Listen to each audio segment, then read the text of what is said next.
At sinalita ng Panginoon kay Moises na sinasabi, Gumawa ka ng 2 bakakat na pilak. Yari sa pamukpok gagawin mo. Iyong gagamitin sa pagtawag sa kapisanan, sa paglalakbay ng mga kampamento. At pagkakanilang hihipan ay magpipisan sa iyo ang buong kapisanan sa pintuan ng tabernakulo ng kapisanan. Kung kanilang hihipan ang isa lamang, ang mga prinsipe nga, ang mga pangulo sa mga libu-libong taga-Israel ay magpipisan sa iyo. Paghihip ninyo ng hudyat ay magsisisulong ang mga kampamento na nasa dakong silamanan. At paghihip ninyo ng hudyat na ikalawa, ay magsisisulong ang mga kampamento na nasa dakong tingugan. Sila hihihip ng isang hudyat para sa kanilang paglalakbay. Datapwat, pagka ang kapisanan ay magpipisan, ay hihihip kayo. Ngunit huwag ninyong patutunuging ayon sa hudyat. At ang mga anak ni Aaron at mga saserdote ay magsisihihip ng mga pakakak at magiging palatuntunan sa inyo magpahailanman sa buong panahon ng inyong mahalahi. At pagka makikipagbaka kayo sa inyong lupain laban sa kaaway na sa inyo'y pumipighati, ay inyong ang patutunugin ang hudyat ng pakakak. At kayo'y aalalahanin sa harap ng Panginoon inyong Diyos at kayo'y maliligtas sa inyong mga kaaway. Gayon sa kaarawan ng inyong kasayahan at sa inyong mga takdang kapistahan sa mga pasimula ng inyong mga buwan ay inyong hihipan ang mga pakakak sa ibabaw ng inyong mga handog na susunugin at sa ibabaw ng mga hain ng inyong mga handog tungkol sa kapayapaan. Sa inyo'y magiging alaala sa harap ng inyong Diyos. Ako ang Panginoon inyong Diyos. At nangyari sa 2 taon, ng 2 buwan, ng 22 araw ng buwan, na ang ulap ay napaitaas mula sa tabernakulo ng patutuo. At ang mga anak ni Israel ay nagsisulong ayon sa kanilang mga paglalakbay mula sa ilang ng Sinai. At ang ulap ay tumahan sa ilang ng paran. At kanilang pinasimulan ang kanilang paglalakbay ayon sa utos ng Panginoon sa pamamagitan ni Moises. At unang sumulong ang watawat ng kampamento ng mga anak ni Huda ayon sa kanilang mga hukbo.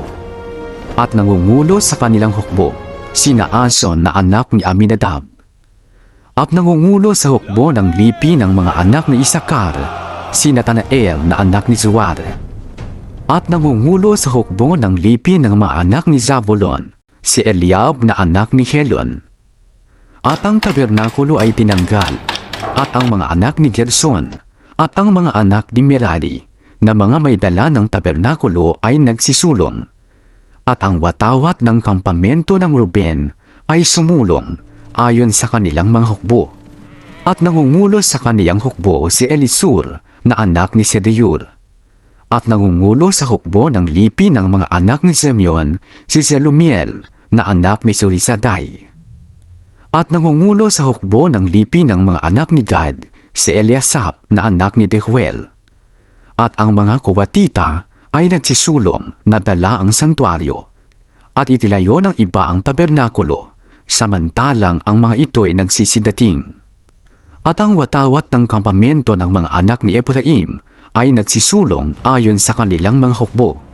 At nangungulo sa kanyang hukbo si Elisama na anak ni Amyud. At nangungulo sa hukbo ng lipi ng mga anak ni Manases si Gamaliel na anak ni Pedasur. At nangungulo sa hukbo ng lipi ng mga anak ni Benjamin si Abidan na anak ni Gedeon. At ang watawat ng kampamento ng mga anak ni Dan na siyang nasa hulihan ng lahat ng mga kampamento ay nagsisulong ayon sa kanilang mga hukbo.